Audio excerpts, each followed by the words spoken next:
Amis téléspectateurs, bonjour. Nous sommes actuellement au Centre culturel Zola, vendredi 12 septembre, de cette tenue le spectacle de Saint-Nathanaël des Lettres.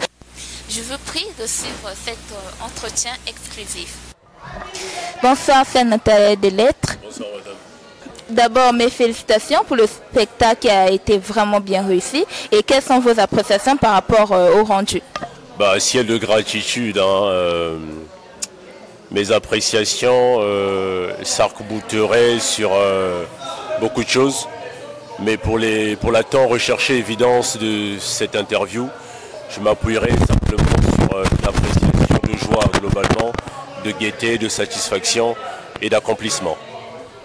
Et comment ça s'est passé dans les coulisses lorsque vous avez préparé ce beau spectacle? Il eût fallu que vous me questionnassiez en ce sens parce que, comme toute création de l'esprit, comme tout artistique événement, et précisément ou fondamentalement comme tout slamesque événement, les choses en amont ne se furent pas passées de gaieté de cœur et de gaieté de fait. Il y eut pas mal de trépidation dans la préparation, mais je pense qu'au final, nous sûmes donner à l'auditoire un contrepoids qui fut présent dans ce laps de temps de spectacle, un événement inoubliable. Et quels critères vous avez mis en avant pour sélectionner les acteurs et les slameurs pour ce spectacle? Parler de critères, à mon sens, serait enlever la nature propre, puriste du slam. Je suis un libre slameur, un libre penseur, un libre poète, et je me fus simplement arc-bouté sur les forces de tous les autres slameurs. Il n'y avait pas de critères prédisposés, si je puis m'exprimer de la sorte. Il fallait simplement que les slameurs fussent venus déclamer leurs propres textes, etc., etc. Et donc toute la pièce intitulée Le bar des âmes en verre se fut arc-boutée sur le potentiel slamesque en termes de texte de tous les slameurs. Donc tous les slameurs étaient libres de venir déclamer les textes qui épousaient leur gaieté, leur sensibilité et leur assentiment. On peut savoir d'où vous est venue l'idée de rendre ce spectacle à la fois un film et une pièce de théâtre? J'avoue que je ne m'attendais pas à cette question, mais puisqu'elle vient d'être posée, elle a le mérite d'être ancrée dans un retour de réponse aussi clair que de l'eau de roche.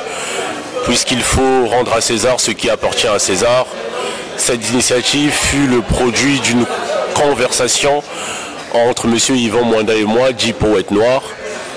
Et au cours de cette conversation, nous nous fûmes accordés à créer un inédit et slamesque spectacle, d'où la naissance du bar des âmes en verre.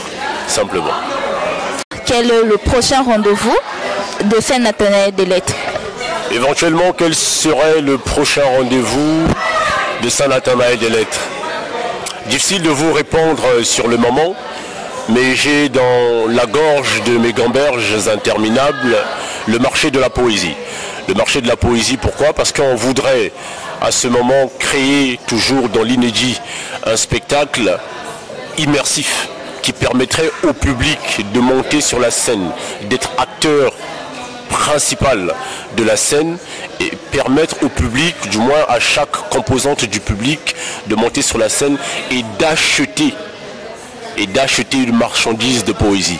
Par exemple, s'il y a un poète, en l'occurrence moi, qui vend la guerre de 97 ou les disparus du beach, s'il y a un autre qui vend l'amour, etc., etc., les clients qui composeront à tour de rôle chaque composante du public qui monteront sur la scène auront la largesse d'acheter une poésie qui éventuellement pourrait leur tenir à cœur.